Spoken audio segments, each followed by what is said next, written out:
ఆత్మశుద్ధి లేని ఆచారమేలా, చిత్తశుద్ధి లేని పూజలేలా అని మన వాళ్ళు చిన్నప్పుడు మనం చాలాసార్లు వినుంటాం. ఆత్మశుద్ధన్న, చిత్తశుద్ధన్న, మనసు శుద్ధన్న, ఇంద్రియాలను శుద్ధన్న, అల్టిమేట్ ఏంది? ఉన్నదంతా మన దగ్గర ఉన్నటువంటి వండర్ఫుల్ పరికరం ఏంటి? మన మనస్సే. మనస్సు అంటే కూడా మళ్ళీ ఏం లేదు, జస్ట్ మన ఆలోచనలే. ఎక్కడి నుంచి వస్తున్నాయి ఆలోచనలు అంటే మన చిత్తంలో నుంచి వస్తున్నాయి. అంటే చిత్తం అంటే ఏంటి? మనం తయారు చేసుకున్నటువంటి జ్ఞాపకాలండి, జ్ఞానం అనండి. ఇప్పుడు మరి ఆత్మశుద్ధి అంటే ఏంటి?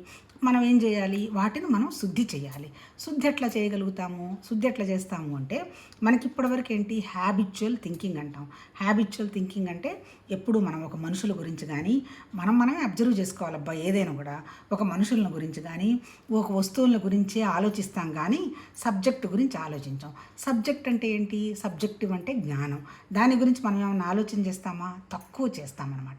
అందుకని ఇప్పుడు మనం ఏం చేయాలి? ఆత్మశుద్ధి, చిత్తశుద్ధి చేసుకోవాలి అంటే, శుద్ధి అంటే ఏంది? ప్యూరిఫికేషన్ కావాలి.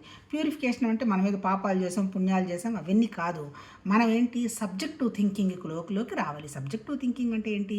ఈ చిన్న చిన్న బయట కనపడుతున్నటువంటి చిన్న చిన్న విషయాల గురించి, మనుషులకు సంబంధించిన విషయాల గురించి ఆలోచన మారేసి సత్యమైనటువంటి విషయం గురించి మన ఆలోచన డైవర్ట్ అవ్వాలి. అంటే ఏంటి? హ్యాబిచువల్ థింకింగ్ నుంచి భగవతత్వానికి సంబంధించినటువంటి ఆలోచనకి రావాలి.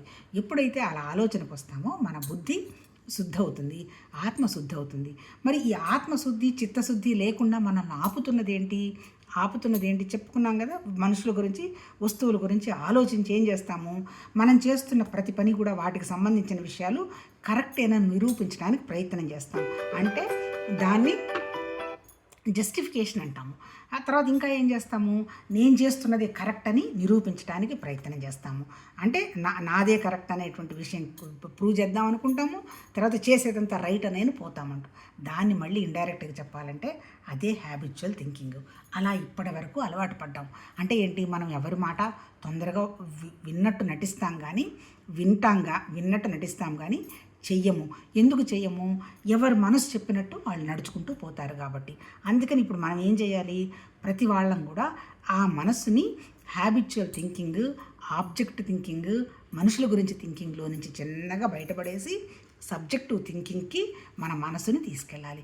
ఎప్పుడైతే సబ్జెక్టివ్ థింకింగ్కి తీసుకెళ్తావో దానివల్ల మనకు వచ్చేది ఏంటి? ఇమీడియట్గా మనకి మనసు చాలా శాంతిగా ఉంటుంది. ఎప్పుడైతే మన మనసు శాంతి ఉంటుందో మన చుట్టుపక్కలంతా శాంతే ఉంటుంది. శాంతిని చూస్తాము. ఒకవేళ చూడకపోయినా ఏదో వాళ్ళ సంస్కారాలకు అనుగుణంగా జరుగుతుంది అనేటువంటి ఒక రకమైనటువంటి ఎంపతి ఫీలింగ్ డెవలప్ చేస్తాము.